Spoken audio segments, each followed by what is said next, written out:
Bonjour à toutes et bonjour à tous. Bonjour Colette, je peux commencer, je pense? Oui, Oui? oui, tout à fait. Ok, Il est 17h18, on peut démarrer. ok, merci.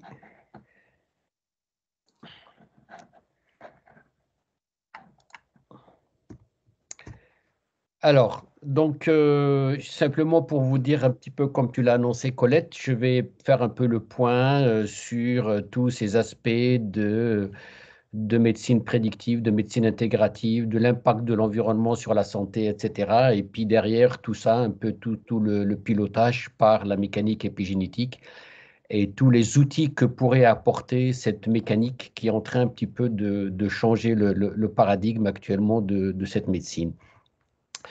Donc, je vais développer trois points hein, dans cette présentation. Je ferai un rappel qui me semble important sur la santé, l'environnement, les modes de vie, et puis la mécanique épigénétique. Et puis, dans un deuxième temps, ce que cette mécanique épigénétique va nous apporter comme outils, que ce soit des outils de type diagnostic, prédictif, préventif, theranostique et autres, et de ciblage thérapeutique aussi.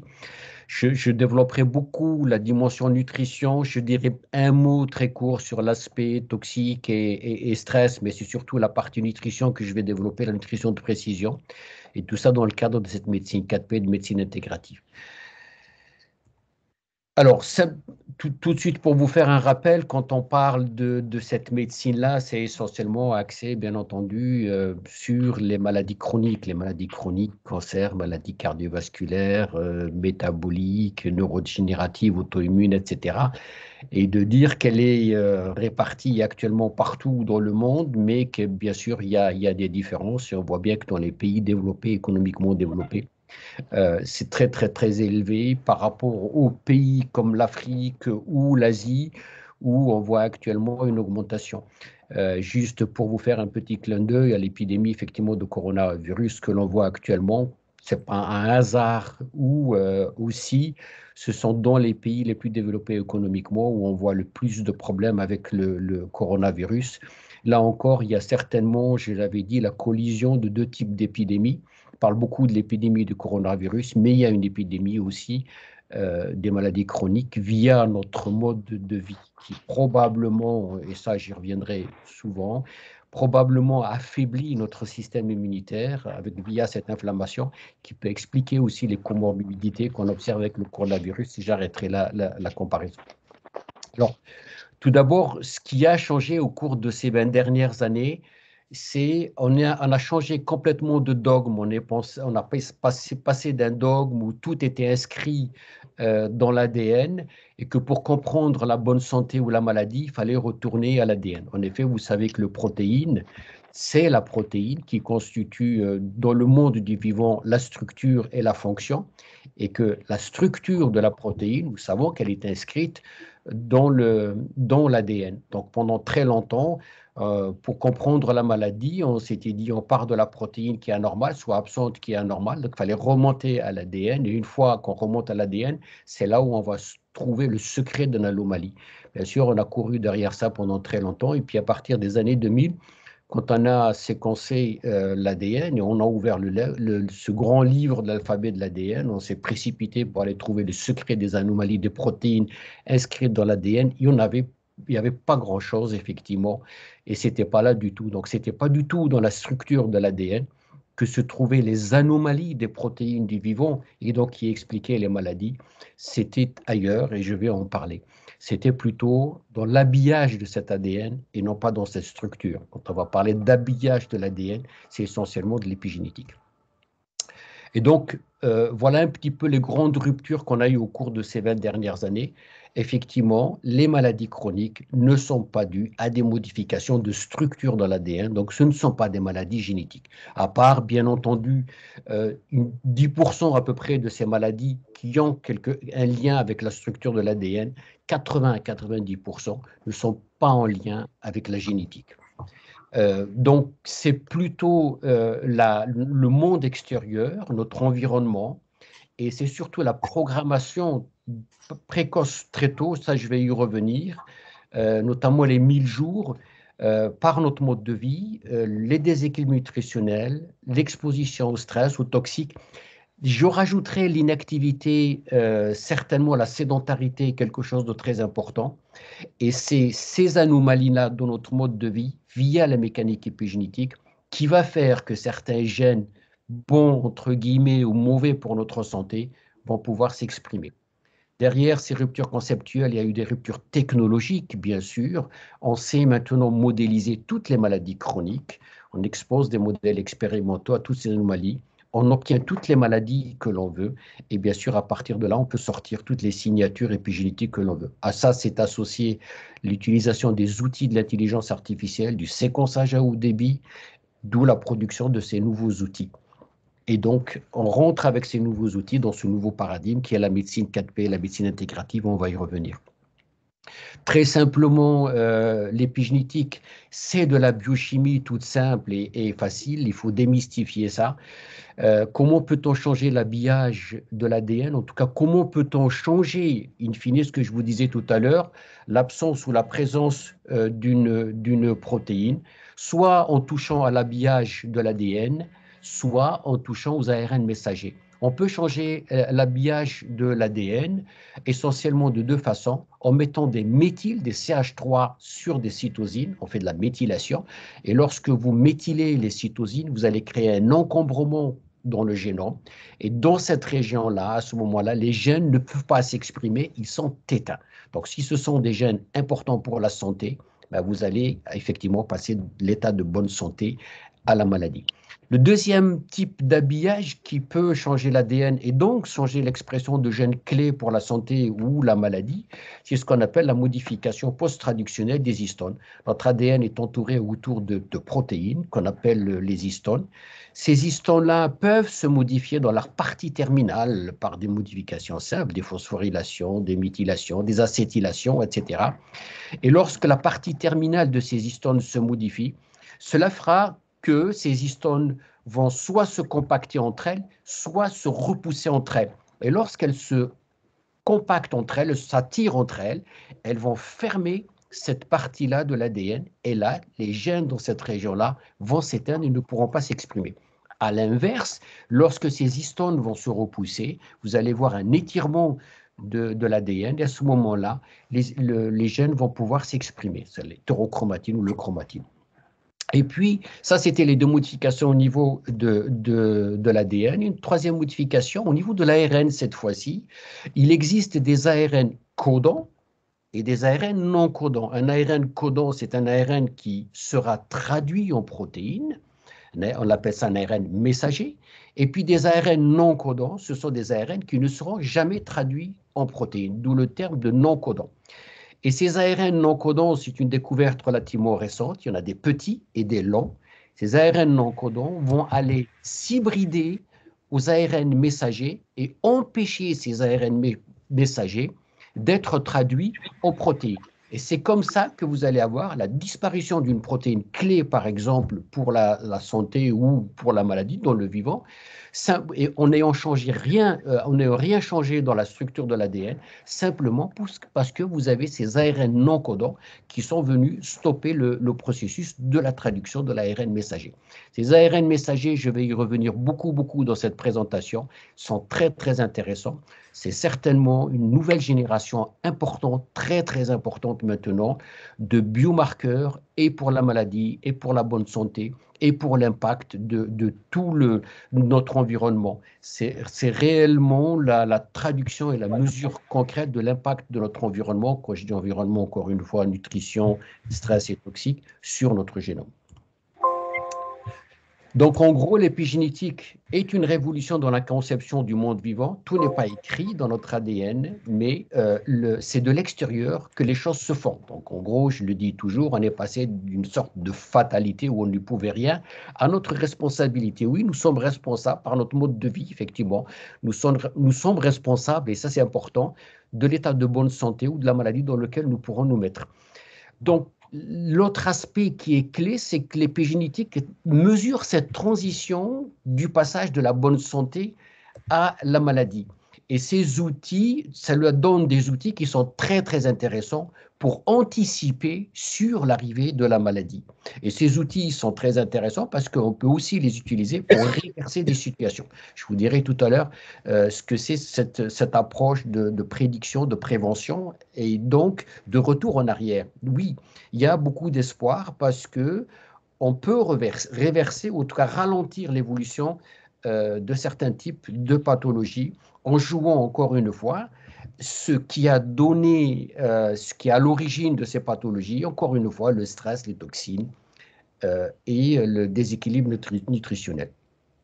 En gros, donc, si je résume à ce stade-là, et je le fais assez régulièrement, on peut dire qu'en 2022, les maladies chroniques, c'est 3 entrées. C'est la génétique qui était toute puissante, qui l'est moins, allez, on va dire 10-15% maintenant d'explication, mais c'est surtout effectivement le mode de vie et l'épigénétique.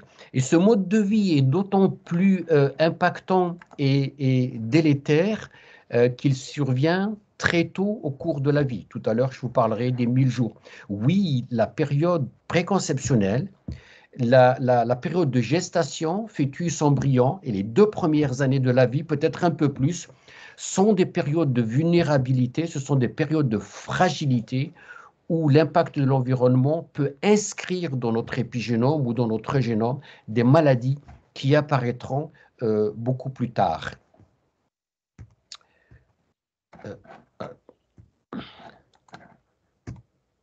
Voilà, donc c'est le mode de vie, c'est la nutrition, le stress et les toxiques, et bien sûr, c'est de l'épigénétique. Alors, je voudrais simplement m'arrêter là parce que c'est très, très important. Cette notion de vulnérabilité précoce est très, très intéressante parce que quand elle survient et que la maladie apparaît beaucoup plus tard, cet impact précoce va laisser des traces dans l'organisme et ces traces-là sont pour nous très, très intéressantes. On les utilise dans les modèles expérimentaux. Ce sont des signatures prédictives. Quand on les retrouve très tôt, on sait que beaucoup plus tard, la maladie va arriver. Donc, c'est très, très intéressant comme modélisation pour faire de la prédiction. Alors, ces 3 impactants, je vous disais, ça va aller aux maladies chroniques, mais il y a un tronc commun. Et ce tronc commun, entre toutes les maladies chroniques, que vous soyez dans le cancer, que vous soyez dans l'obésité, que vous soyez dans les maladies auto-immunes ou dans les maladies neurodégénératives, vous avez un tronc commun. Et ce tronc commun comprend 3 types de processus.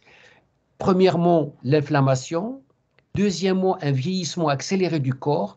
Et troisièmement, l'autophagie. L'autophagie, c'est un processus biologique qui permet de se débarrasser des cellules sénescentes.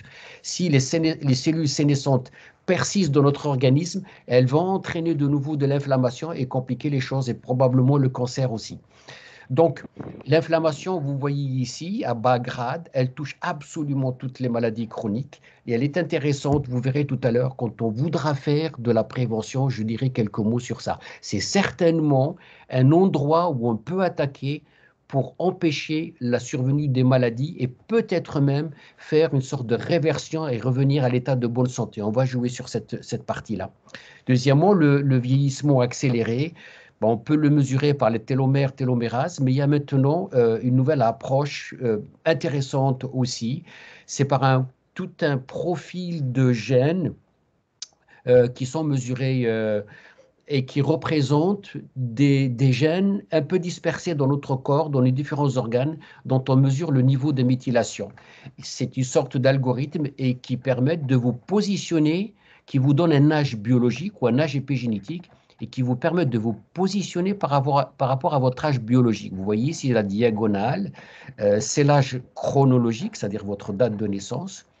Et si vous vous situez par ces marqueurs-là dans la zone verte ici, à ce moment-là, vous avez une accélération de votre vieillissement. Et c'est là où on trouve les personnes qui vont faire des maladies chroniques, qui ont une espérance de vie d'ailleurs diminuée.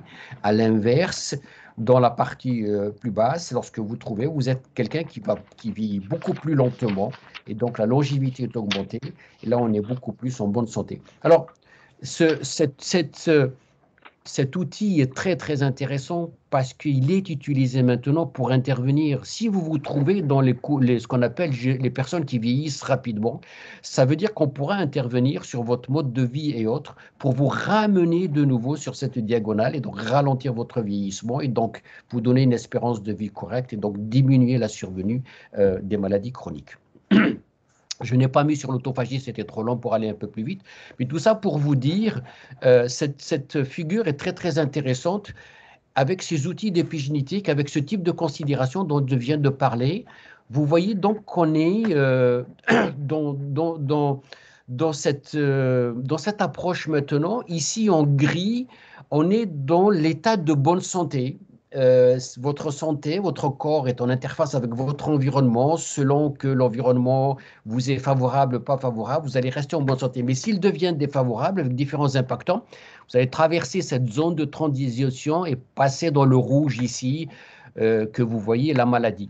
Alors, ce qui va être très, très intéressant pour nous, vous voyez cette flèche ici du gris ou du bleu vers le rouge, ce qui sera très, très intéressant avec ces outils d'épigénétique, cette médecine prédictive, préventive, cette médecine intégrative, c'est de rester là et d'essayer de faire des mesures ici. On a des marqueurs maintenant pour surveiller cette bascule d'un état de santé normal vers la maladie. Et puis quand ça bascule, essayer de revenir en changeant les modes de vie et revenir à un état de bonne santé. Donc c'est très très très important. On a effectivement l'espoir maintenant de sortir de cette fatalité que la maladie, une fois qu'elle s'est mise en place, c'est très difficile et il faut penser uniquement à la soigner. Mais on voit bien qu'on peut aussi intervenir par des phénomènes de réversion, de réversibilité, en jouant sur les impactants environnementaux. Alors, les outils, très très vite, dans le concret, je vous ai remis cette diapo simplement pour vous dire l'épigénétique encore une fois. Vous voyez ici en rose les histones entourées par l'ADN et puis vous voyez les petits ARN non codants. Les histones, bah, ici vous voyez la chromatine, elle est décondensée, elle est étirée. Donc les gènes s'expriment bien sûr très fort. Alors si c'est des gènes pour la bonne santé, c'est intéressant. Si c'est des gènes toxiques pour la santé, un oncogène qui se met à s'exprimer ici, bah, c'est le cancer. À l'inverse, vous voyez ici de l'autre côté une chromatine beaucoup plus condensée, les histones sont serrés entre eux, et vous voyez en plus de la méthylation dessus, donc c'est une chromatine ici qui est complètement fermée. Et là, les gènes, effectivement, sont inhibés. Si c'est des gènes importants, là encore, effectivement, c'est le basculement vers la maladie. Et puis, les petits ARN non codants, j'en ai parlé tout à l'heure, mais j'y reviendrai suffisamment tout à l'heure. Alors, pourquoi les ARN non codants, les petits ARN non codants sont très intéressants? Parce que, à la différence des deux autres processus, que sont la méthylation et la modification des histones, qui ne surviennent que dans l'organe malade, les micro-ARN se modifient non seulement dans le tissu et l'organe malade, mais en plus ils vont être sécrétés dans tous nos milieux biologiques. Et en étant sécrétés dans tous nos milieux biologiques, ils deviennent d'excellents marqueurs non invasifs qui nous permettent de mesurer énormément de choses, de l'état de la bonne santé à la maladie, les effets toxicologiques, la nutrition. Donc, tout l'impact de notre environnement peut être mesuré de façon relativement simple, puisque c'est dans les milieux biologiques. Quand je dis les milieux biologiques, on pensera essentiellement au plasma ou sérum dans le sang, urine et la salive de plus en plus. Donc, ça peut être très intéressant.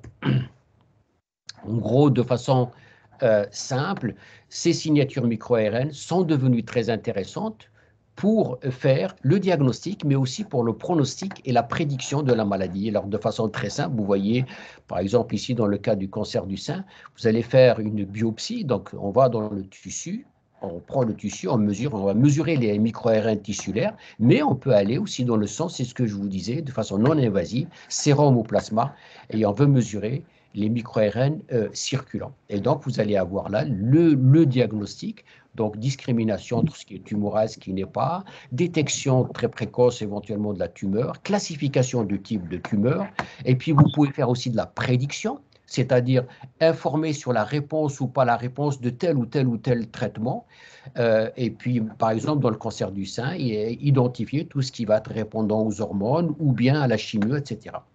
Et puis, vous allez avoir aussi un pronostic de la maladie, son évolution et ses réponses thérapeutiques, encore une fois.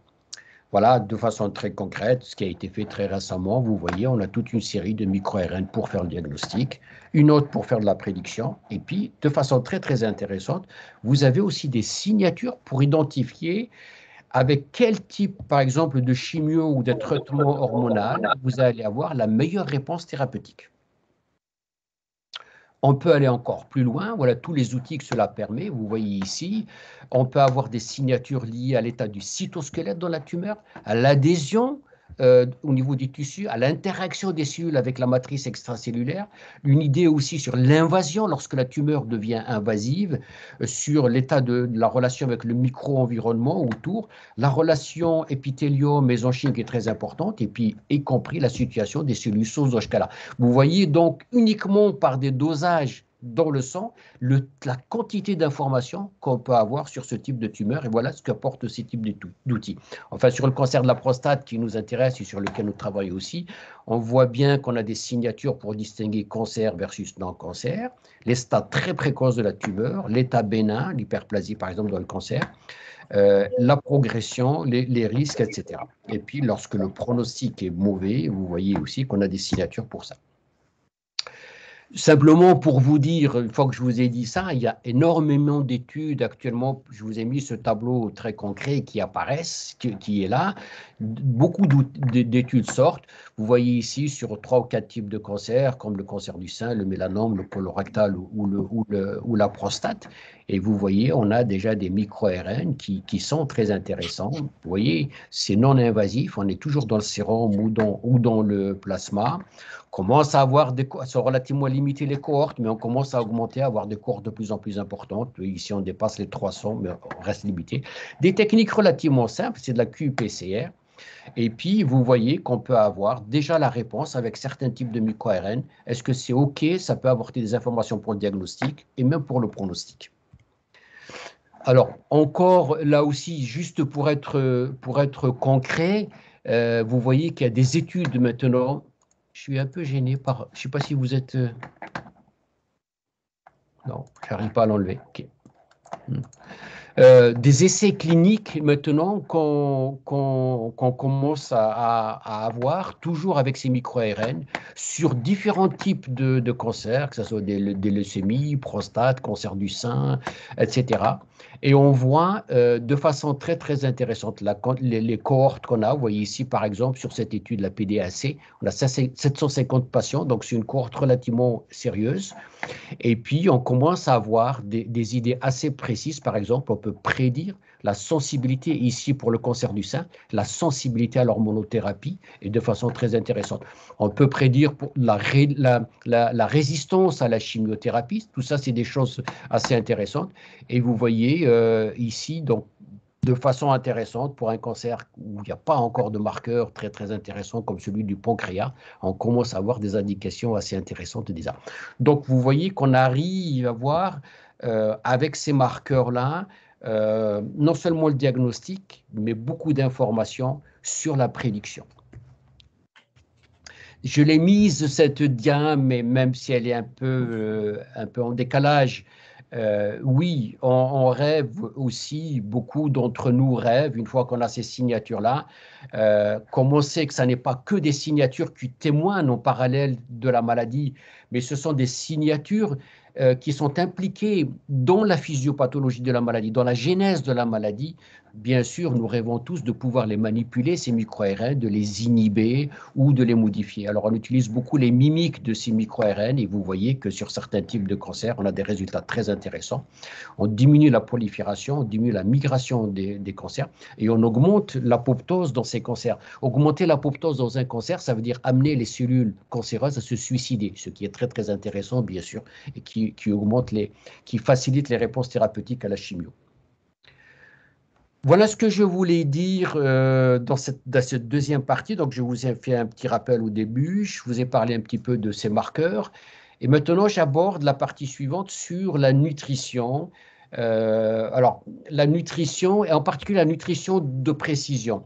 Que peut-on faire dans la prévention de la maladie, quand la maladie elle est là, quel est le lien de cette nutrition avec les marqueurs épigénétiques, avec les micro-RNA. Donc je vais un petit peu aborder et je vais beaucoup vous parler de cette nouvelle dimension maintenant de la nutrition qui arrive, qu'on appelle la nutrigénomique, la nutri-épigénomique ou la nutrition de précision. Simplement, alors sur cette dia très vite, moi je viens du monde de l'endocrinologie, donc bien sûr on a eu toute cette culture au départ devant une maladie, on a raisonné beaucoup calories au départ dans la nutrition, nutriments, mais très vite on a très vite vu que c'est pas qu'une histoire de calories, c'est qu'il y a un lien entre les déséquilibres nutritionnels au sens large et la survenue des maladies.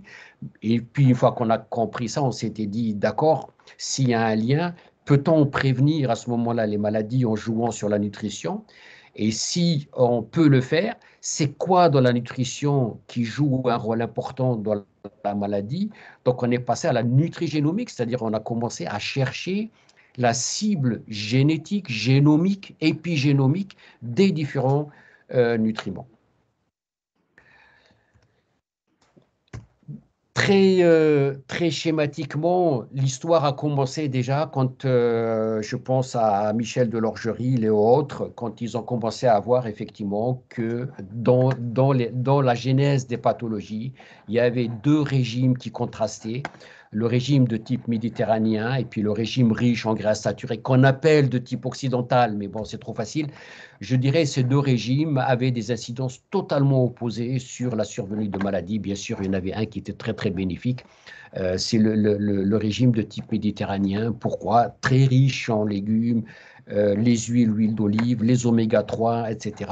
Moins de graisses saturées, moins de sucre et autres. Donc voilà un petit peu sélénium, certains types de vitamines, zinc, etc. Ah, c'est Michel Bousquet. Et mon oncle a le Covid dans le sud-ouest. Vous pouvez fermer vos micros. C'est très légère, super légère. Vous pouvez fermer vos micros, les participants. Merci. Et je dois vous dire que lorsqu'on parle de régime méditerranéen, il y a une entrée majeure là-dedans. Sa grande vertu, c'est que c'est un régime anti-inflammatoire. Pour simplifier, le régime de type occidental, viande, produits laitiers, excès de graisses saturées, oméga 6, etc., c'est très pro-inflammatoire. Et tout à l'heure, vous avez bien vu que l'inflammation est le tronc commun qui conduit vers les maladies. Alors, pourquoi le méditerranéen est anti-inflammatoire? Les végétaux, fibres, acides gras, oméga 3, magnésium, etc. Mais je reviendrai tout à l'heure. Un exemple intéressant que l'on retrouve dans ce type de régime, c'est les polyphénols, et les polyphénols que vous retrouvez bien sûr dans le thé, raisin, etc. Bien entendu, tout ça, vous les connaissez, mais ce que je veux vous emmener plus, pourquoi, comment ils agissent, et je veux vous ramener à ces outils, à ces marquages épigénétiques. Pourquoi ces marquages épigénétiques? Parce que quand on a fait le lien entre ces nutriments intéressants, bons pour la santé, l'idée, j'allais dire, ce qui nous fait courir, c'est de voir, mais où, sur quel type du génome ça va jouer, et est-ce que la partie du génome qui est concernée est bonne pour la santé, donc ça nous permet de découvrir les signatures épigénétiques intéressantes pour la bonne santé, et est-ce qu'on pourra jouer avec ces différents nutriments lorsque la maladie est installée, lorsqu'on a une signature, pour créer de la réversion ou pour stopper le processus. Alors, quand on parle de nutrigénomique actuellement, vous verrez ça tout le temps dans les articles, on dit qu'il y a deux phénomènes qui jouent. Lorsque vous prenez un aliment, j'allais dire, l'effet de cet aliment sur votre santé passe par deux aspects. D'abord, il va agir différemment chez nous. Il va pas, un aliment que vous prenez, son effet bénéfique n'est pas le même chez tout le monde. Pourquoi? Ce qu'on appelle de la nutrigénétique. En fonction de polymorphisme, de ce que vous avez dans votre génome, on n'accueille pas un aliment avec les mêmes bénéfices. Et puis, vous avez un autre aspect qu'on appelle la nutrigénomique, c'est-à-dire, quel que soit votre fond génétique, un aliment, un nutriment qui est bon, va jouer sur les bons gènes de votre génome. Moi, personnellement, je crois beaucoup moins à la nutrigénétique et je crois beaucoup plus à la nutrigénomique. Je pense que, en général, un aliment, quel que soit votre fond génétique, un aliment, lorsqu'il cible les bons gènes de l'épigénétique, en général, il aura un effet favorable sur votre génome. Donc, en gros, pour aller très très vite, vous voyez que ces aliments que vous avez là, ils sont capables de modifier les ARN non codants, la méthylation de l'ADN et les histones. Oui, nous avons fait l'inventaire de tout ça, nous connaissons énormément maintenant chaque type de nutriment, chaque type d'aliment sur ces aspects-là. Juste cet exemple, mais je vous j'irai pas plus loin. Voyez, regardez par exemple où on en est actuellement en 2019-2020. Donc, dans l'année qui vient. On arrive maintenant avec ces types d'aliments qui nous intéressent. Ici, vous avez une star, la curcumine, y compris aussi le café. On arrive maintenant à connaître absolument tout leur impact sur notre génome. Ici, vous avez en bleu tous les effets antioxydants, tous les gènes, toutes les voies biochimiques qui sont impliquées, vous les avez. Vous avez au niveau de la régulation, par exemple, du métabolisme ici, en particulier la régulation des lipides. Vous voyez tous les impacts, l'effet sur les LDL, l'effet sur les HDL, l'effet anti-athérosclérose, etc. En rouge ou en rose, comme vous voulez. Vous avez ici absolument tous les effets anti-inflammatoires de ce type de nutriments. Et vous voyez de façon très, très intéressante, vous faites chuter l'interleukine 1 bêta, l'interleukine 6, le TNF. Il n'y a rien de mieux, effectivement, pour freiner l'inflammation dans le corps et réduire les possibilités de survenue de maladies chroniques dans le corps. Et enfin, de façon très, très intéressante, en vert ici, vous voyez, on a toute la mécanique épigénétique. Je vous ai parlé des micro-RN. Vous voyez, on a l'explication en amont, par exemple, de l'effet anti-inflammatoire de ces nutriments. Ici, vous voyez par exemple le micro-RN 155, c'est lui qui va diminuer le TNF-alpha et l'interleukine 6. Alors, nous, pour les examens que nous mettons en place sur nos plateformes et que nous développons, bien entendu, nous allons plutôt mesurer le MIR 155 que de mesurer le TNF-alpha et l'interleukine 6. On est en amont, on le voit beaucoup plus tôt, et ça, c'est beaucoup plus intéressant. Donc, on gagne du temps et on gagne de la simplicité avec ça. On peut revenir dans la discussion si ça vous intéresse. Je vous ai pris un autre aussi nutriment qui est très, très important, la quercétine. Vous verrez, ça reviendra souvent. Et là aussi, vous voyez, ces effets antioxydants sont très bien connus, sont identifiés, ces cibles sont connues. Vous voyez que pour tout l'aspect métabolique, lipidique aussi, on connaît absolument tout son impact. De façon là aussi très très intéressante, vous voyez que la quercétine par exemple va agir pratiquement en amont de l'inflammation en bloquant le NF-κB. Donc tout le système de l'inflammation sera bloqué. Vous voyez là aussi, au niveau de l'épigénétique, toute la mécanique de la protection, par exemple, des maladies du foie ici, et les aspects inflammatoires. Alors, parler de la nutrition actuellement et de l'épigénétique, ça n'est pas suffisant. Il y a un troisième partenaire qui est intervenu et qui est certainement un partenaire très, très, très important, c'est ce qu'on appelle le microbiote.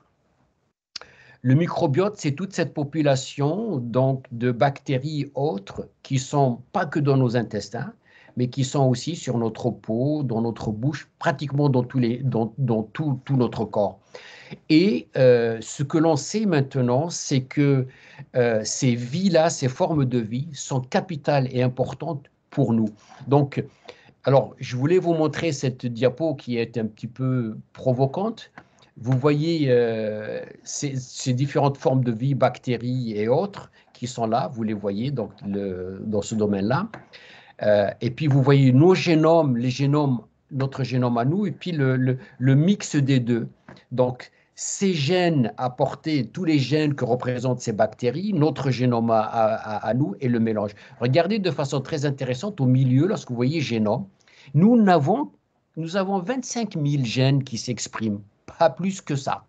Et alors que les gènes exprimés par ces bactériotes, 10 millions de gènes. Et pour aller plus loin, regardez ce fromage-là que vous avez en bleu, c'est nos gènes humains et tout le reste, ce sont les gènes de nos bactéries que nous abritons.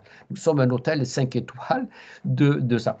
Donc, quelqu'un avait posé la question, sommes-nous encore humains? Nous n'avons que ces 25% de gènes humains, tout le reste, c'est des bactéries et autres. Et nous sommes faits de ça. Quand vous altérez cet équilibre de ces gènes de bactéries, quand vous altérez, c'est l'ouverture sur énormément de maladies. Je vais juste vous dire quelques mots pourquoi. Alors, encore une fois, je vous remets cette slide pour vous dire, les aliments, bien sûr, jouent un rôle important, vous voyez ici, sur l'épigénétique. C'est clé, je vous en ai montré largement, on en a discuté, mais ces aliments jouent sur l'épigénétique en passant par le microbiote, par ces fameuses bactéries que vous avez dans le microbiote. Donc c'est un jeu à trois, les aliments, les nutriments clés, le microbiote et l'épigénétique. De façon encore plus poussée, vous allez avoir dans ce microbiote trois types de bactéries très intéressantes, les firmicutes, bactéroïdes et les protéobactéries, et qui vont donner des métabolites. Et ces métabolites sont très, très, très, très importants. Vous avez les polyphénols, certes, nous les apportons de l'extérieur par nos aliments, mais ils sont produits aussi, certains types de vitamines, des composés à chaîne courte, d'acides gras à chaîne courte et des polyamines.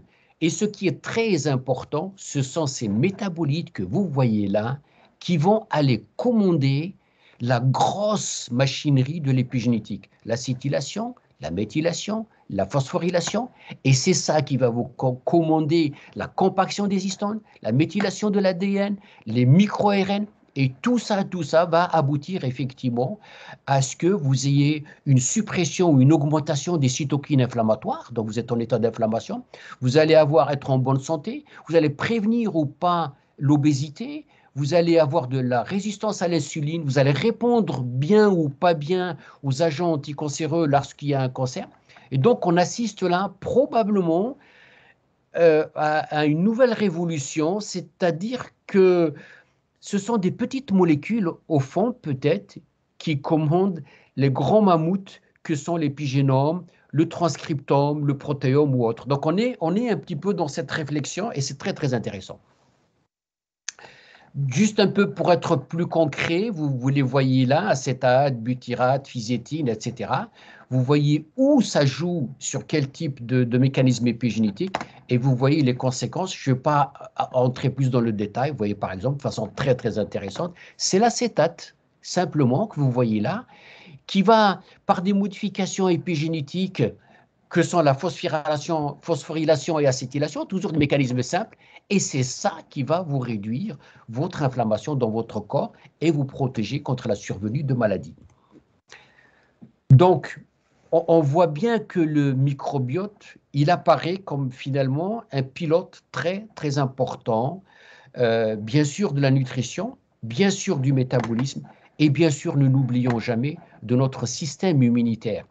C'est grâce au microbiote que notre système immunitaire arrive à identifier ce qui se passe dans son environnement. On pense qu'actuellement, 80% de notre système immunitaire est piloté par les microbiotes. Donc, vous voyez à quel point le microbiote est la clé. Et je vous rappelle encore une fois que le microbiote, c'est lui qui est l'interface entre nous, ce que nous sommes, et notre monde extérieur. Donc, ça passe par lui. Et vous voyez comment ce microbiote va piloter tous ces systèmes-là, bien sûr, le métabolisme. J'irai très vite, mais c'est j'allais dire, je n'ai pas résisté pour vous montrer ça. Il existe un dialogue préférentiel très, très intéressant entre le microbiote et le cerveau. On le sait maintenant, ces petites molécules dont je vous ai parlé, elles agissent sur le cerveau, elles contrôlent là aussi le GABA, les autres peptides, et actuellement de façon très très intéressante, vous voyez que beaucoup de situations, j'allais dire psychologiques, notre état d'âme, etc., dépression ou autre anxiété, sont très probablement pilotées aussi par ces petites molécules de notre microbiote. Alors, je vais continuer toujours dans cet aspect-là et je voulais aller encore un peu plus loin pour être un peu plus concret. Je vais prendre quelques exemples de cette nutrition, de ce microbiote dans certains types de pathologies. Alors, j'ai pris le cancer parce que c'est là où il y a le plus de travaux actuellement. Je vais vous montrer quelques données récentes intéressantes, puis je dirai un ou deux mots sur les autres pathologies. Alors, Le cancer, vous voyez, là aussi, on connaît énormément de choses avec ces molécules-là, les polyphénols. Je vais aller très très vite. Oui, les polyphénols, via la mécanique épigénétique, arrêtent le cycle cellulaire dans le cancer. Elles induisent la mort cellulaire et l'apoptose, donc le suicide des cellules cancéreuses, et elles inhibent les métastases. Je n'irai pas plus loin, mais vous voyez, on a énormément d'informations à ce niveau-là. Bien sûr, ça fait un peu un listing, mais vous voyez ici, on a tous les nutriments, les aliments maintenant qui interviennent sur différents types de cancers. Ici, vous avez la liste de ces nutriments, quercétine, etc.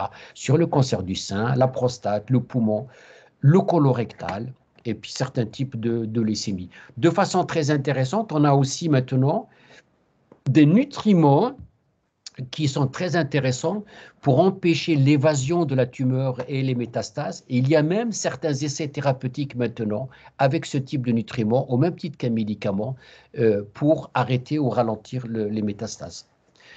Alors, là-dedans, je voulais encore revenir et vous dire effectivement que ce régime méditerranéen a été une bénédiction pour tout, mais il a aussi permis de comprendre énormément pourquoi la nutrition est importante. Il a ouvert cette porte-là et surtout, le régime méditerranéen reste une base très, très intéressante pour cette nutrition de précision. Alors, vous voyez là, par exemple, dans le cadre du cancer, nous savons maintenant, nous avons une sorte de listing large des nutriments dans ce régime-là qui préviennent l'angiogénèse dans le cancer et l'angioprévention. Donc, l'extension du cancer. Vous avez ici les polyphénols, les oméga 3, le lycopène, par exemple. Toutes ces molécules-là, effectivement, qui jouent un rôle clé dans ce régime-là. Alors, je vais encore pousser le bouchon maintenant. Je vous ai parlé des aliments cancer, mais quid lorsqu'on pousse jusqu'au bout sur l'épigénome? Quelles sont les cibles de ces nutriments?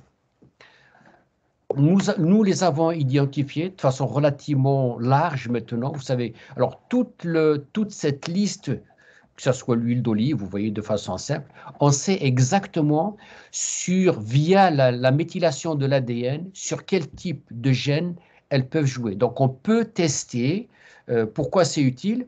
On peut tester leur efficacité quand on les administre. Je résume. Donner, par exemple, ce type de nutriments clés importants pour la bonne santé à quelqu'un de jeune, à une femme enceinte ou à une personne âgée, vous allez être surpris de voir que lorsque vous irez regarder l'impact épigénétique du même nutriment que vous avez donné à différents âges, vous serez surpris de voir qu'il ne les a pas touchés de la même façon, bien qu'il les consommé de la même façon. La personne âgée, c'est un gros problème justement avec le vieillissement. Même en donnant ce type de nutriments, l'effet bénéfique n'est jamais le même que lorsque vous le donnez par exemple à une personne jeune. Et probablement, une des définitions actuellement du vieillissement, c'est notre incapacité avec le temps à pouvoir intégrer l'effet bénéfique de ces nutriments au même titre qu'on l'intégrait quand on était jeune. Et là, il y a énormément de travail passionnant qui est en train de se faire. Et la question pourquoi, avec le vieillissement, nous n'impactons pas sur notre épigénome le côté bénéfice de ces éléments, de ces nutriments. Probablement, une des explications actuellement, c'est qu'avec le vieillissement, nous augmentons par exemple des mécanismes comme l'inflammation de bas grade, comme la diminution de l'autophagie d'une part, et d'autre part, très probablement, le mélange entre nutriments ne se faisant pas, et donc l'absorption et le passage au niveau des intestins se fait mal. Donc, vieillir, c'est aussi mal recevoir et mal intégrer les nutriments efficaces pour la bonne santé. Si je ferme cette parenthèse. Alors, les non-codons, tout à l'heure, je vous en ai parlé. Oui, dans le cancer, maintenant, on sait qu'ils sont capables de toucher absolument tous les compartiments d'un cancer. Depuis le passage de la cellule normale jusqu'à la cellule qu'on appelle immortalisée, parce qu'en fait, elle fait diminuer son apoptose et elle refuse de se suicider. C'est ce qu'on appelle une cellule cancéreuse immortalisée, jusqu'à sa progression. Et vous voyez, tous les compartiments peuvent être touchés. Un petit exemple simple que je voulais vous montrer. Vous voyez ici des signatures micro-ARN, le 21, le 200, les LED7, etc. On connaît les nutriments qui agissent dessus, curcumine, isoflavones et autres. On connaît les cibles de ces micro-RN. On connaît ce que ces micro-RN vont inhiber comme protéines clés, ce que je vous disais tout à l'heure. Ils font disparaître ces protéines. Et pourquoi ça va modifier le développement d'une tumeur. Ici, vous voyez que cette voie-là, elle va concerner le suicide de la cellule, alors que celle-là, elle va concerner la prolifération.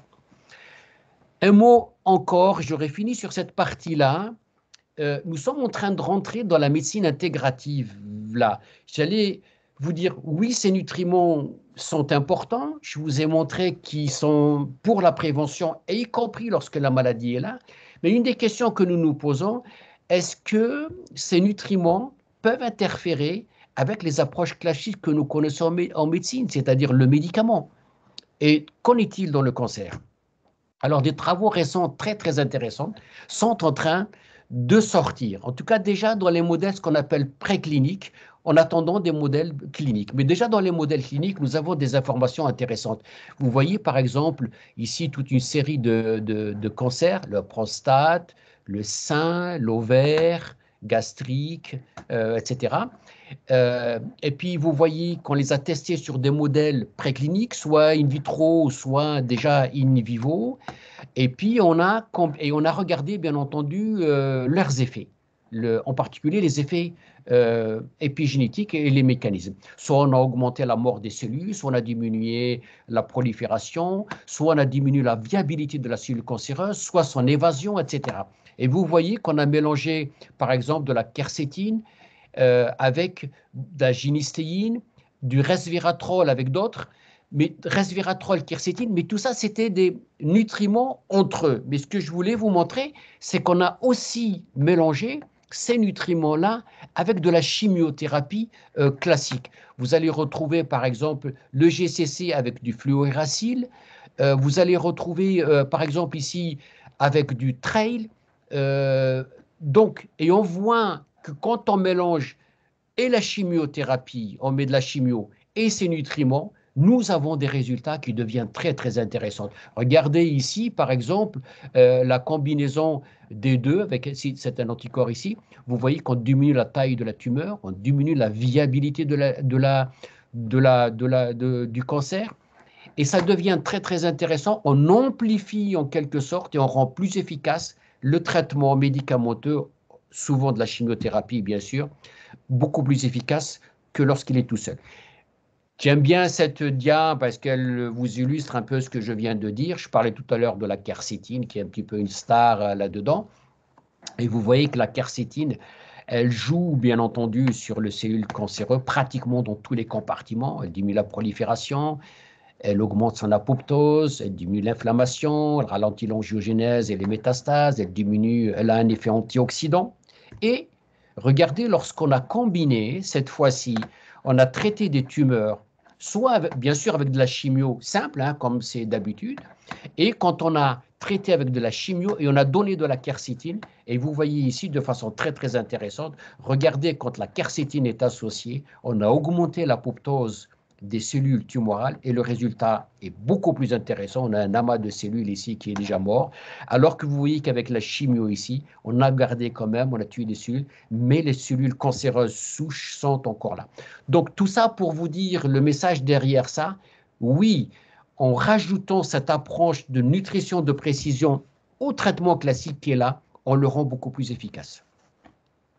Dans d'autres maladies, un mot, par exemple, vous voyez ici, très très loin du cancer, bien sûr, mais c'est une maladie chronique, l'infertilité est toute simple, qui est très fréquente aussi. Et là aussi, nous connaissons actuellement de façon, oui, l'infertilité est liée au mode de nutrition que vous avez, et on connaît des nutriments qui sont très favorables à la fertilité, alors que les autres sont défavorables. Donc, avant, bien entendu, en prévention, c'est intéressant, mais y compris lorsqu'on prend des patients infertiles en charge, on pense aussi à la nutrition. De plus en plus de centres actuellement de PMA intègrent la dimension nutrition de précision et on le fait chez nous aussi à l'hôpital de l'Archi et ailleurs.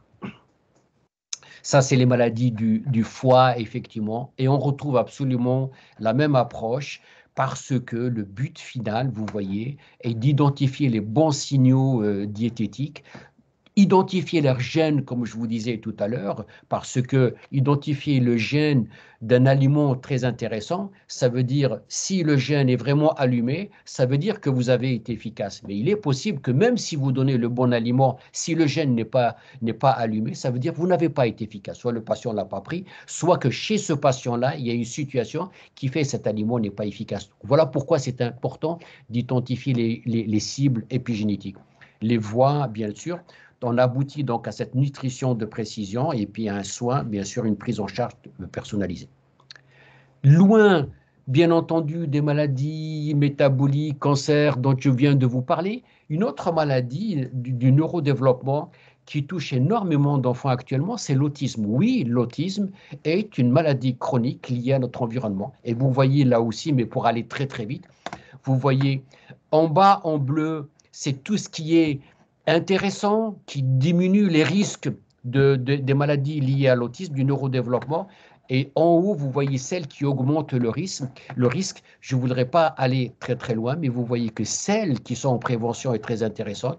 Vous voyez effectivement tout ce qui est riche en acides gras de type oméga 3, etc. Ces suppléments sont intéressants. On travaille énormément sur ça.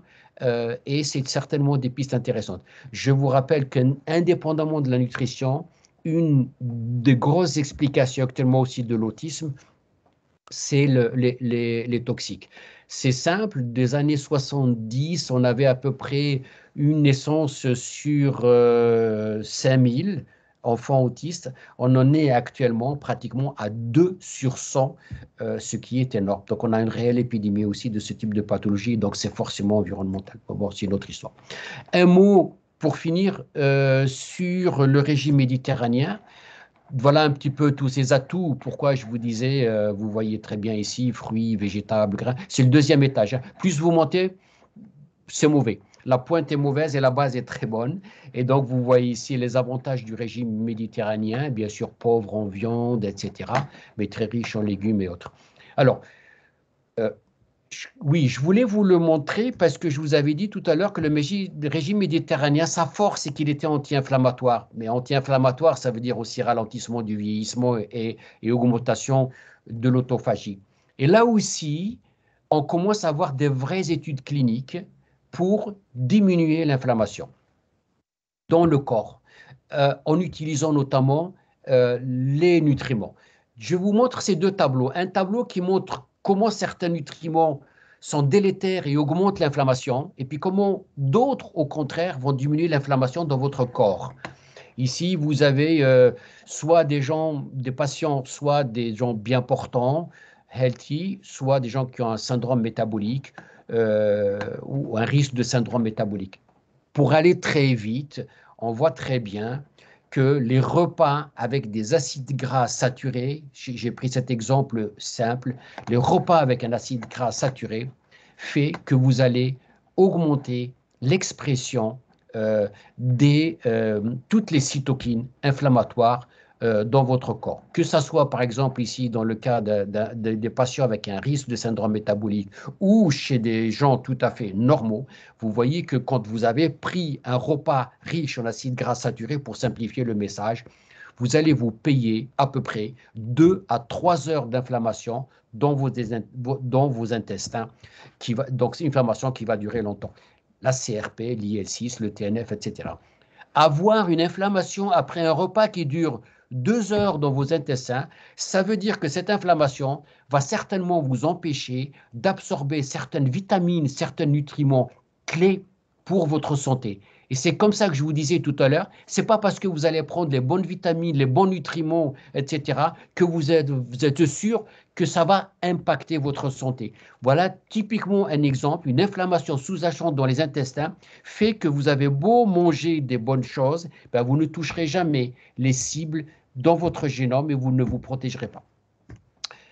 À l'inverse, existait-il des nutriments, effectivement, qui sont anti-inflammatoires? Donc là aussi, vous avez soit des gens healthy, donc en bonne santé, soit des dyslipidémiques, des obèses, etc.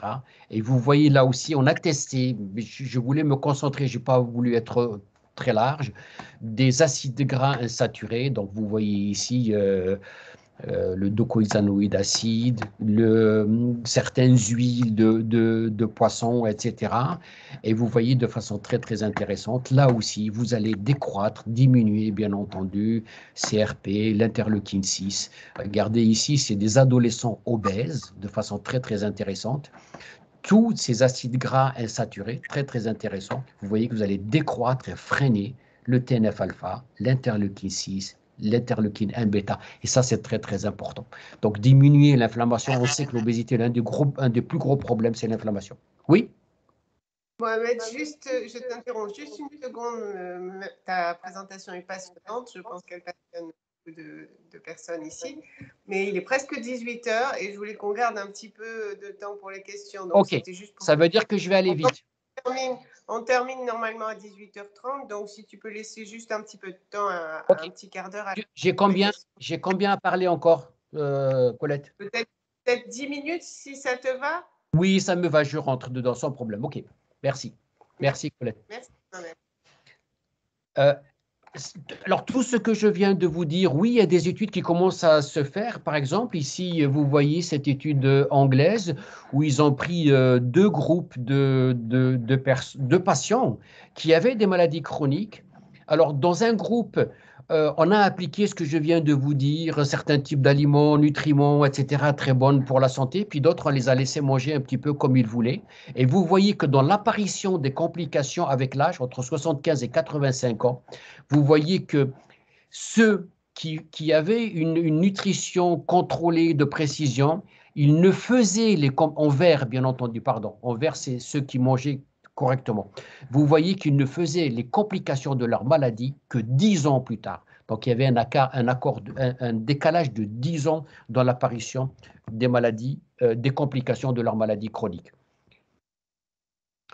Je vais aller très très vite là, c'était simplement pour vous dire que quand on parle de nutrition, de bonne santé, en gros, je le dis souvent et on le sait maintenant, tout ce qui est bon pour la santé est souvent bon aussi pour la planète. Et tout ce qui est mauvais pour la santé, en tout cas, n'est pas forcément pour la planète. Alors, on prend l'exemple, bien sûr, des élevages intensifs, etc., avec la viande. On sait que la viande rouge n'est pas top bien pour notre santé, mais on sait aussi que ça peut poser beaucoup de problèmes, ces élevages intensifs, etc., pour le réchauffement climatique, pour la sécurité alimentaire, pour l'eau, mais je ne rentrerai pas dans le détail, on peut laisser dans les discussions.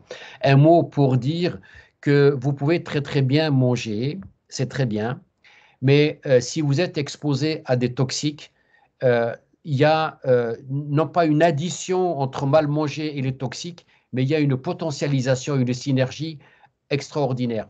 Donc, mal manger aggrave l'effet de toxique. Je voulais juste vous montrer cette dia qui est issue du travail dans notre laboratoire à l'INSERM sur le cancer de la prostate.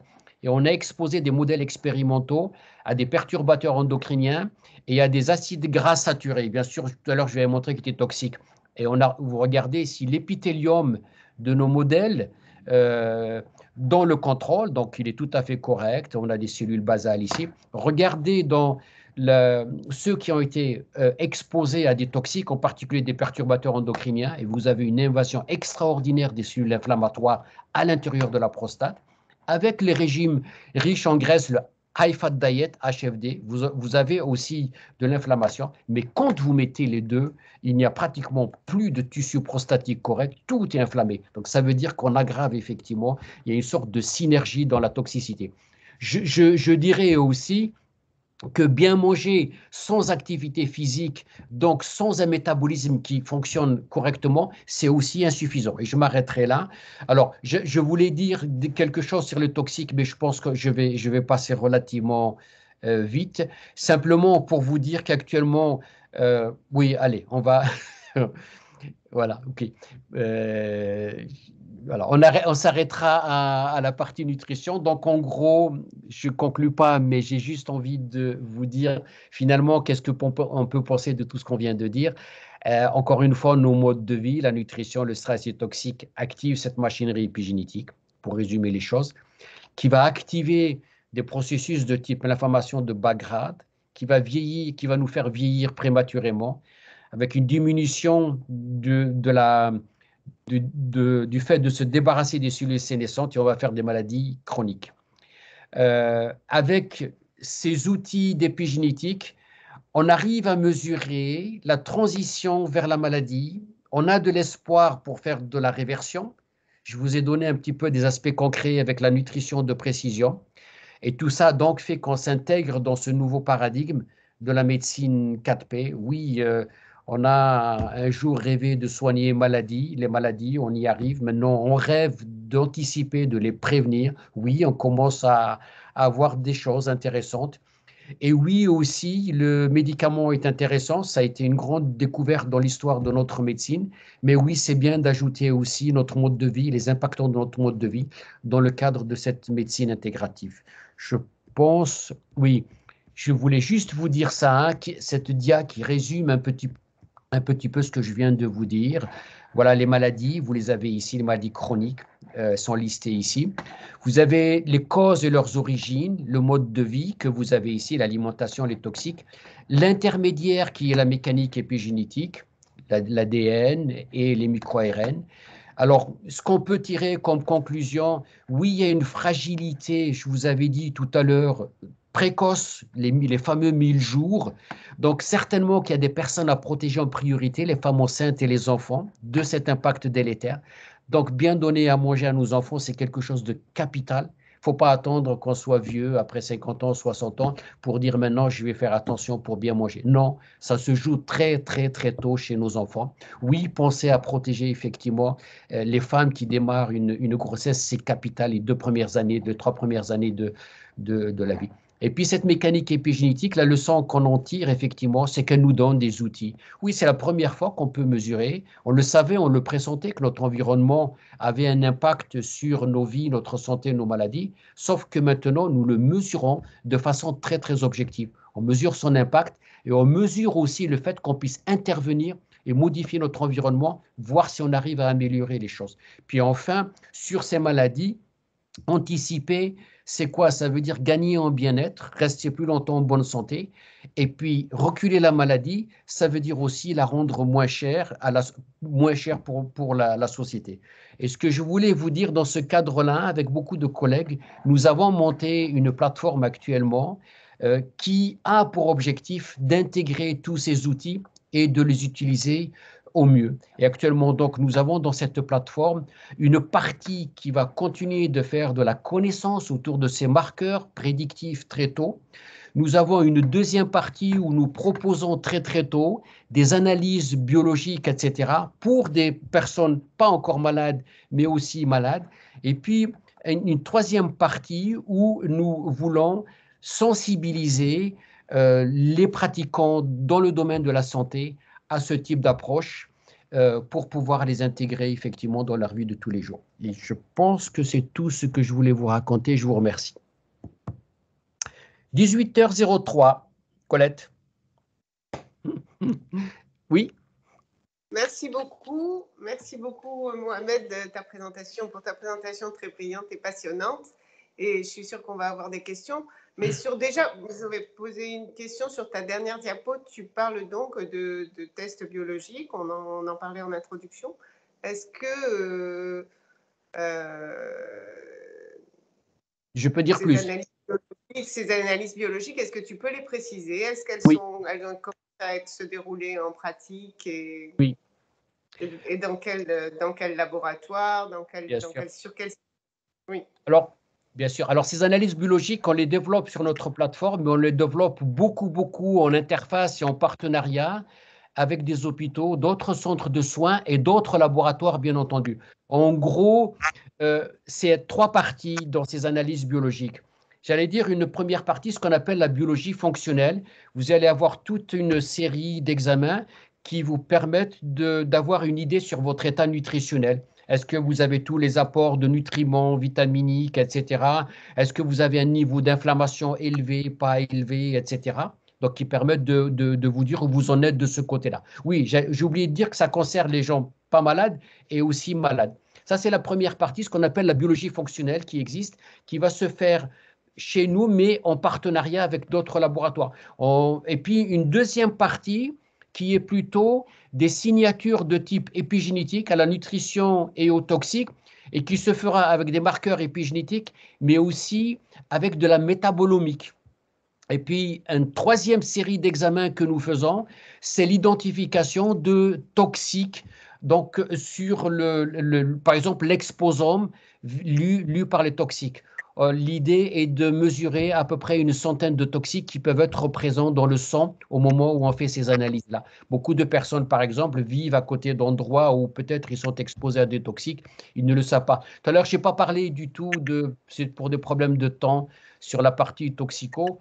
Nous avons fait une étude très, très intéressante avec le département de santé publique a fait une étude très intéressante avec le service d'hémato à l'Archer, où on a pu identifier dans différents quartiers de Nice des endroits sur certains quartiers, par exemple, où il y avait plus de maladies hématopoïétiques.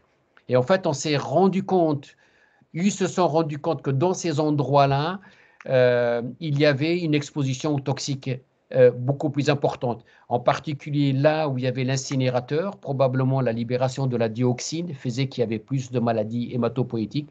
Et puis le long de la voie rapide, aussi à cause du benzène et autres, où il y avait des maladies, des maladies hématopoïétiques plus intéressantes. Donc il y a tous ces aspects qui permettent, vous ne le savez pas des fois, qui permettent de dire si vous êtes exposé à des toxiques. Donc en gros, trois parties: biologie fonctionnelle, signature épigénétique et métabolomique de prédisposition aux maladies que vous pouvez faire. Et puis une troisième, la dimension exposome et toxique. Voilà. Est-ce que c'est... Tu veux que j'en dise plus encore? En fait, dans quel cadre et quels sont les médecins qui vont prescrire ces examens? Ça reste dans le domaine de la recherche, dans le cadre d'études, tu as cité tout à l'heure des études de cohorte en cancérologie, ou est-ce que ça passe dans la pratique courante pour certains praticiens? Et non, lesquels? bien sûr. Alors, pour te résumer, certains de ces examens sont dans la partie courante, mais pas tous. L'idée est de développer des plateformes qui vont faire ce type d'examen. Certains examens sont courants, mais pas tous. C'est vraiment des examens neufs qui se mettent en place avec des associations de laboratoires et des centres de soins. On voit de plus en plus, par exemple, apparaître actuellement, indépendamment j'allais dire, des CHU, des centres de soins publics, on voit apparaître des centres de soins où les gens pas forcément malades viennent faire ce qu'on appelle, entre guillemets, des check-up ou autres. Donc, ce sera beaucoup en réponse aussi à ce type de demande actuellement. Ok. Et une autre question avant de passer la parole aussi à d'autres personnes. Une autre question, tu nous as montré une diapositive très intéressante et très qui montrait des progrès dans le domaine de la cancérologie, puisqu'il y a des marqueurs qui sont significatifs. Comment se fait-il qu'effectivement les études de cohorte soient finalement assez peu nombreuses et qu'elles ne concernent pas plus de personnes, alors que ce serait vraiment un progrès très, très important s'il y avait vraiment des marqueurs prédictifs faciles à doser? Qu'est-ce qui freine finalement les avancées dans ce domaine? Oh, tu me poses une question. C'est difficile. Je pense. Alors, il y a deux types. Il y a deux. Je peux donner deux types de réponses. Je pense qu'on est, et les gens qui s'intéressent à la médecine intégrative ou à cette médecine-là le comprennent tout à fait. Je pense qu'on est encore probablement resté dans une médecine relativement classique. Très difficile actuellement de faire admettre qu'à côté du médicament, il y a peut-être une autre approche qui est j'allais dire, les interventions esprit-corps, la nutrition, essayer de se projeter des toxiques, etc. On sent qu'on est en train de rentrer là-dedans, mais on n'y est pas encore. Hein. Moi, je le vis très bien du côté génétique versus épigénétique. On est encore, pour beaucoup, beaucoup, à penser, par exemple, que la génétique est l'explication majeure des maladies chroniques. On commence à entrevoir que l'environnement peut jouer. Ça n'est pas une mince affaire. Mais moi, je suis très confiant. Je vous ai donné des études. Il y a dans le monde, peut-être pas chez nous actuellement, mais on commence à s'y intéresser. Moi, je suis en contact avec pas mal de personnes, y compris dans notre CHU ici. On commence à s'intéresser à ces aspects-là. Hein. Mais c'est vrai que dans d'autres parties du monde, on sent qu'il y a pas mal d'avance. Voilà. Mais c'est quelque chose qui bouge. Moi, oui, peut-être, bien sûr, on va pas suffisamment vite, mais on avance. On est en train d'intégrer tout ça. Tout à l'heure, je vous disais, par exemple, vous m'avez demandé les types d'examens, tu m'as demandé, pardon, Colette, sur les types d'examens, etc.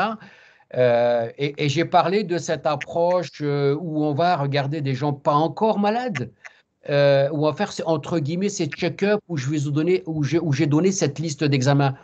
On va dire, mais enfin, qui va payer ça? Non, c'est pas la Sécu qui va payer ça, pas encore. En tout cas, la Sécu va attendre qu'on ait validé ça sur de grosses cohortes, etc., pour peut-être que la Sécu prenne en charge. Mais actuellement, beaucoup de mutuelles et d'assurances sont très, très intéressés pour payer ce type d'examen à leurs adhérents. Ils savent pertinemment que ce type de bilan est très intéressant parce qu'en permettant d'éloigner la maladie et de les garder en bonne santé, ben, les adhérents coûteront moins cher à leur assurance. Donc, il y a aussi des modèles économiques qui commencent à faire réfléchir autour de la prise en charge de la santé. De toute façon, cette histoire de coronavirus et d'épidémie a montré aussi que la dimension sanitaire, elle est juste majeure et que l'économie est dépendante de ça aussi. Donc, la réflexion s'élargit, à mon avis. Ok. On avance alors. Si certaines personnes ont des questions, elles peuvent prendre la parole directement en allumant le micro ou par le chat. Alors, je vois des questions dans le chat. Merci pour votre intervention passionnante. Est-ce que vous avez résumé et vulgarisé toutes ces connaissances à destination des familles et des restaurants collectifs, écoles, entreprises, cela afin de mettre en pratique toutes ces excellentes connaissances? Merci. Alors oui, effectivement, la diffusion de ces connaissances est très importante et je pense que c'est un domaine important pour toi, Mohamed. Alors oui, bien sûr, on essaye actuellement de toucher. Moi, je suis en train de finaliser un ouvrage pour Fayard pour avril prochain ou mars. Donc, il y a une sollicitation pour mettre à la portée un petit peu de tout le monde, mais on est en contact avec pas mal de monde, des entreprises et autres pour expliquer ça. Il y a tout un réseau d'informations qui est en train de se structurer pour donner ce type d'informations. Pour ça, je vous disais, dans notre plateforme, par exemple, on a beaucoup insisté. Il y a un grand nombre de médecins très intéressés par cette formation. Moi, j'en ai contacté d'autres aussi dans le cadre de partenariats.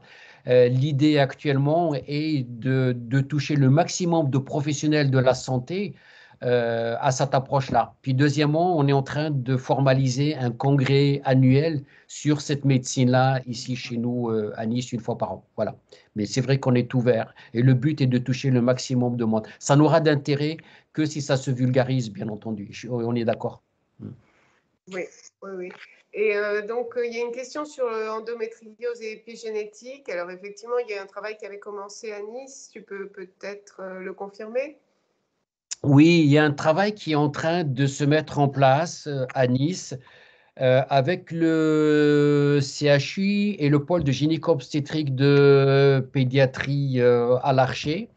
Donc, on est en train de monter un projet. Vous savez que l'endométriose, un des problèmes majeurs, donc c'est ce tissu endométrial qui sort effectivement de l'endomètre, qui va se mettre sur les intestins et qui malheureusement finira par de la chirurgie dans les années qui viennent parce que les intestins sont atteints. Et souvent, on la découvre aussi, cette maladie-là, parce que les femmes n'arrivent pas à avoir d'enfants, elles viennent en PMA, et c'est là qu'on découvre qu'il y a derrière une endométriose. Alors, le gros problème de l'endométriose, l'énorme problème de l'endométriose, c'est qu'elle est diagnostiquée à peu près avec 10 ans de retard. Et quand elle est diagnostiquée avec ces 10 ans de retard, on est déjà malheureusement dans la chirurgie abrasive et autres. Alors que si on avance, on fait de la prédiction, enfin, avant, si on met avant, à ce moment-là, le traitement médical est beaucoup plus intéressant et on évite à ces femmes cette chirurgie, d'ailleurs, qui ne règle pas toujours les problèmes. Alors, de façon très importante, on est en train de mettre ce projet actuellement sur Nice avec le CHU et avec le pôle pour pouvoir développer tous ces marqueurs épigénétiques et diagnostiquer le plus tôt possible l'endométriose. Diagnostiquer le plus tôt l'endométriose, ça veut dire effectivement un traitement médical. Et ça veut dire surtout, on sait que l'endométriose est une maladie inflammatoire avant tout, ça veut dire qu'on va aussi intervenir pour réduire l'inflammation par la nutrition anti-inflammatoire et autres. Donc on va la gérer beaucoup mieux. Très concrètement, ça nous paraît quelque chose de fondamental et de très important. Et je vous rappelle que l'endométriose, malheureusement, concerne une femme sur 10. C'est énorme. Et on peut faire des choses par ce type d'approche. Ok. Alors, une autre question, enfin, je te pose les deux questions qui ont été posées. Une sur la vitamine D. Qu'est-ce que tu penses de la vitamine D par rapport à l'épigénétique? Et d'autre part, la prolifération des médecins qui pratiquent de la médecine anti-âge, cette mode actuelle, qu'en penses-tu? Donc, vitamine D et médecine. Bah, la vitamine D, je peux que dire du bien, bien sûr. On sait que maintenant, elle a un rôle très, très important dans le système immunitaire. Oui, elle est dans les stars de la mécanique épigénétique et on connaît toute sa mécanique épigénétique en particulier dans le système immunitaire et elle est très, très, très bénéfique, c'est sûr. Tout ce qu'on est en train de dire, en tout cas pour la vitamine D, dans ce qui arrive actuellement pour moi, oui, c'est très, très intéressant. Je ne peux en dire que du bien. Après, la deuxième question sur la partie anti-âge. Oui, voilà, les Alors, médecins qui proposent des consultations anti-âge, oui. Alors moi, je ne peux parler que de ma petite estrade. C'est difficile. Bien sûr que le vieillissement est un gros problème. Bien sûr qu'il est intéressant de le prendre en charge très tôt. La perte d'autonomie est un souci. La sarcopénie en particulier, pour nous, la sarcopénie typiquement est une maladie épigénétique. Donc pour nous, c'est très intéressant de développer des marqueurs prédictifs de la sarcopénie. Il est intéressant de savoir si à partir de 50 ans, 60 ans, vous allez avoir des problèmes musculaires. Ça veut dire que vous allez changer la prise en charge. Ce type de vieillissement aussi est associé aux maladies chroniques, en particulier comme le cancer. Et moi, ma conviction est faite que le vieillissement est une problématique épigénétique. Je ne sais pas si c'est un hasard. Ce matin, j'ai passé une bonne partie de ma matinée à travailler sur le vieillissement de l'épigénome. Oui, c'est très, très intéressant parce qu'on peut intervenir tôt pour éviter la perte d'autonomie. Oui, on peut changer la nature de la nutrition. Tout à l'heure, je vous disais, probablement qu'une définition clé de qu'est-ce que c'est vieillir, c'est mal assimiler les nutriments clés pour la bonne santé. Parce que vous allez, je vous disais tout à l'heure, de l'inflammation de bas grade, parce que vous n'allez pas associer les bons nutriments. Oui, il y a un angle d'attaque, à mon avis, qui est passionnant pour ralentir le vieillissement. Alors, ce qui est très, très intéressant, nous savons, par exemple, dans les modèles expérimentaux, et là, les Suisses à Lausanne sont très, très forts, il y a un centre de recherche qui travaille sur ça. Par ces interventions sur leurs modèles, ils arrivent à ralentir le vieillissement et dans certains modèles, ils sont même arrivés à le reverser. Le vieillissement, sûr, n'est pas une fatalité et ces outils peuvent être très intéressants. Après, moi, c'est comme ça que je compte travailler. D'ailleurs, nous avons une collaboration avec le service de gériatrie, avec Olivier Guérin et avec Rabia. On approche sur ça, mais moi, je ne peux travailler que sur ces bases dont je viens de vous parler. Voilà. Ok, merci.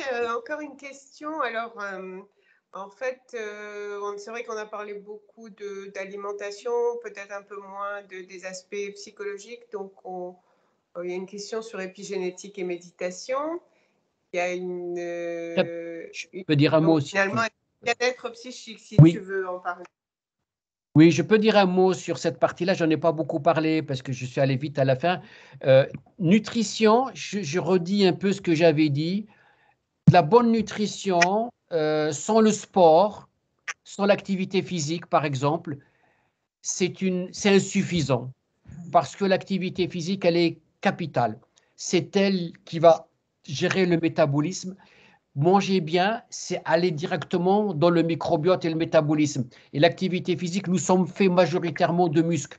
Les muscles ne sont pas que des consommateurs d'énergie, ils produisent des molécules très importantes qui réduisent la résistance à l'insuline, etc. Donc l'activité physique, elle est clé.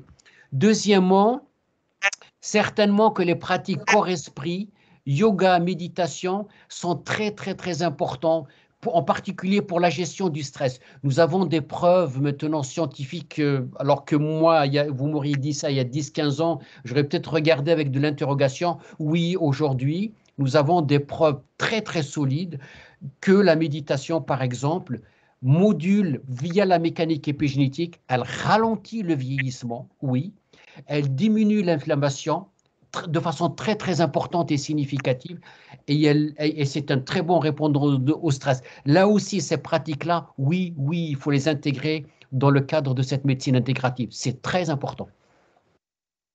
Ok, merci. Et aussi, des remerciements pour tes messages d'espoir. C'est vrai que ta présentation est toujours positive. On reprend espoir sur les choses deviennent réversibles.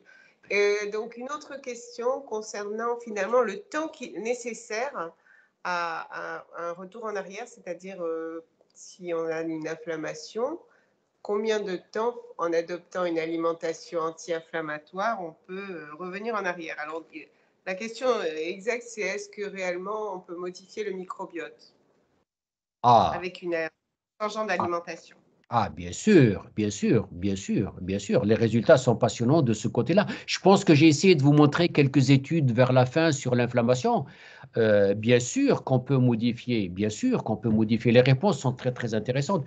Après, l'avantage là-dedans, c'est qu'il ne vous faudra pas des années. Vous arrivez à avoir une alimentation de type inflammatoire, donc vous allez modifier votre microbiote. À côté de ça, vous avez une activité sportive, vous allez diminuer aussi l'inflammation par ce biais-là. Vous ajoutez les interventions esprit-corps, vous allez créer de la potentialisation. J'ai oublié de vous dire aussi d'identifier effectivement des toxiques et autres sur lesquels vous allez vous prémunir. Toxiques, vous les allez retrouver dans l'air, vous pouvez les éviter, et aussi dans l'alimentation. Manger de façon. Quand on parle d'aliments, moi, j'ai regardé que la dimension nutriments. Je ne vous ai pas parlé de la dimension toxicologique. Mais tout ça concourt de façon très intéressante à cette inflammation. Plus vous les mettez ensemble, plus les résultats seront rapides. Bien sûr. Ok, donc c'est réversible aussi. Et donc, pour la question sur le diaporama et la présentation d'aujourd'hui, oui, ils seront mis en ligne sur le site de la CIP et sur YouTube. Donc, vous recevrez le lien ou en vous connectant sur le site de la CIP, vous trouverez le lien pour regarder sur YouTube. Alors, on a une question concernant la somatothérapie. Qu'en penses-tu? Qu'est-ce que tu entends par somatothérapie? Alors, moi, je ne suis pas très, très au fait de la somatothérapie. Et puis, une question sur les compléments alimentaires. Alors, moi aussi, je ne suis pas très au fait de la somatothérapie. Je ne sais pas si je peux répondre. Par contre, sur les compléments alimentaires, bien entendu qu'il y a des choses à dire. Alors, dans les compléments alimentaires, on est en train d'évoluer. Jusqu'à maintenant, on a construit des compléments alimentaires essentiellement sur des allégations. Nous commençons à avoir des générations de compléments alimentaires sur des cibles maintenant qui sont très intéressantes. Donc, je pense que dans certaines situations, il est important de mettre des compléments alimentaires. Là, je reparlais encore, je reviens probablement aux personnes âgées, au vieillissement. Certainement que dans certaines situations, lorsque les personnes vivent seules ou isolées, à mon avis, il est très, très important d'adjoindre des compléments alimentaires. Après, la notion de complément alimentaire devient très sophistiquée, hein, elle est très compliquée. Alors, c'est des allégations, donc il faut être sûr que ça a un effet. Maintenant, on commence à avoir des cibles. Certains compléments peuvent présenter certaines formes de toxicité, donc il faut les étudier. Et surtout, j'allais dire, ce qu'on vient de découvrir, c'est qu'un seul nutriment tout seul est peut-être pas très efficace. On commence à découvrir que les nutriments sont d'autant plus efficaces qu'ils sont associés entre eux. Vous prenez par exemple simplement de la curcumine en poudre, n'est pas du tout efficace. Mais si vous prenez de la curcumine déjà en racine qui n'est pas moulue, vous la mettez dans du gras et vous rajoutez du fumier grec, vous arrivez à faire absorber, à faire passer votre curcumine de l'ordre de 200 fois. Donc il y a toutes ces notions-là sur lesquelles il y a probablement de nouvelles générations de compléments alimentaires qui vont arriver. Ok, ok, merci beaucoup pour toutes ces réponses. Alors, en fait, tous les aspects que tu as évoqués, finalement, on va les traiter. Il y a une main levée, Colette. Il y a une main levée sans nom. Ok. C'est Nad. Nad, vous voulez parler? Il faudrait ouvrir votre micro. À moins que ce soit juste une erreur. Donc, je disais, oui, que tous ces aspects vont être traités au cours de l'année, finalement, au niveau des toxiques, au niveau de l'alimentation, on reverra ça en détail, au niveau, bien sûr, de l'activité physique et au niveau aussi des pratiques permettant un bien-être psychique plus important. On reverra, bien sûr, on travaillera aussi avec Véronique qui est là, Véronique Mondin, et la médecine intégrative, on en reparlera. Et voilà, donc la prochaine séance au mois de février, on va travailler sur la notion d'exposome en général. Et puis, on abordera au mois de mars le sujet de développement durable. Donc, on va commencer aussi à travailler sur notre environnement. S'il n'y a plus de questions, on va remercier Mohamed pour ce passionnant exposé, passionnant et positif, optimiste. Et remercier aussi les participants. Pour ceux qui ont besoin d'une attestation, vous nous demandez par mail et puis on vous enverra une attestation de participation. Et puis, vous recevrez tous un lien pour revoir les diapositives et réentendre la présentation. Et n'hésitez pas à la diffuser.